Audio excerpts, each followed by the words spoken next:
Hey folks, it's Nate. Thanks for joining me at the art table again today. Yes, we're going to talk about Superman. We're going to talk about him in a little bit of a different way than most of the people I've heard talk about this image.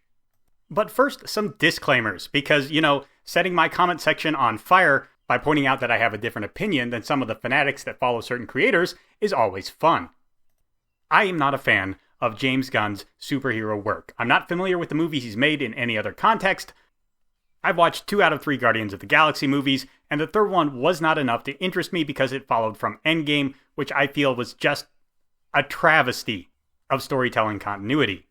And I know that James Gunn was not happy with that. He had a lot of plans for his characters that were completely thrown in the shredder. That doesn't bother me a whole lot. I wasn't super connected to most of his characters.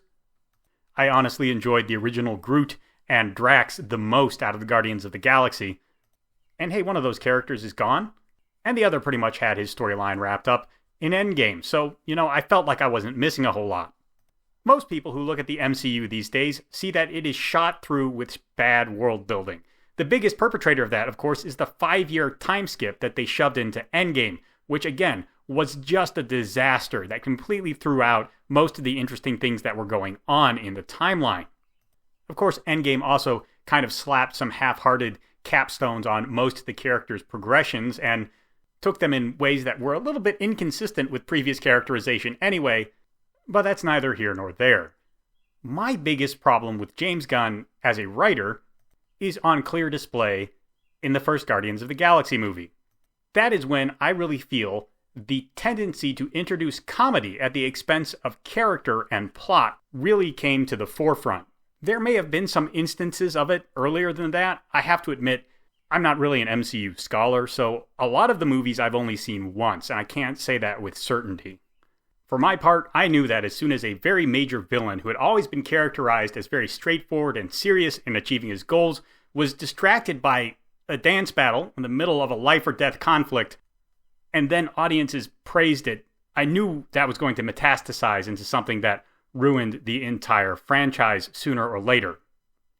That which is praised propagates, and it has propagated at the expense of the integrity of the characters and the world building in the MCU, while at the same time building up into a really tonally inconsistent franchise that undermines its most impactful moments left and right.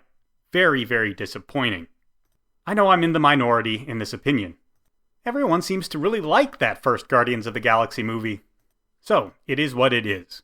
James Gunn is now making us Superman. Or maybe just Super Star-Lord. It's hard to say for sure. We don't know a whole lot about the project. All we really have of Superman himself is this production still. And we don't even know if all the elements we're seeing here are supposed to go together this way. I recognize that there's a lot of stuff that happens on set, and it's hard to point at anything, especially early in the process, being exactly what we're going to get later on. So I'm less interested in the details. I know there are a lot of people who have analyzed the costume to death. I'm not interested in that either. What really bothers me is how trite this image is. And again, I'm not talking about the composition or the costume. I'm talking about the tone. Compositionally, Superman is getting ready to go out and do something here. And if you're wondering, yes, it's obvious he is getting dressed here rather than undressed because of the way he's holding his boot. That's not the way you pull a boot off. He's very clearly pulling up on the sides of the boot to get the boot on. He's kind of hunched over, and he has a very pensive look on his face. I've heard some people suggest that it looks like he just rolled out of bed at 4 in the morning and he hasn't had his coffee yet. I can't really dispute that characterization. The tone here is of a man who is about to go out, punch on the clock, and face another day of grinding, boring work. I don't think this is a terrible idea to explore in superhero fiction, actually. The Incredibles kind of touched on it in their introduction, where Mr. Incredible complains about feeling like the maid, always out to save the world from some disaster or another. And of course, one of the interesting things about his character arc in that movie is that he never really meant that. He was really invested in saving the world, actually. And when it was taken away from him, he chafed under the restraint. We were shown that through some pretty good visual storytelling. Mr. Incredible went to seed after he retired from hero work. And once he had the opportunity to get into it again, well, he toned right up. My problem is that we led with this. And yes, this was not a casual photo snapped on the set that James Gunn just put out. Dozens and dozens of marketing people have doubtlessly looked at this. They have consulted on it. They have brought in producers.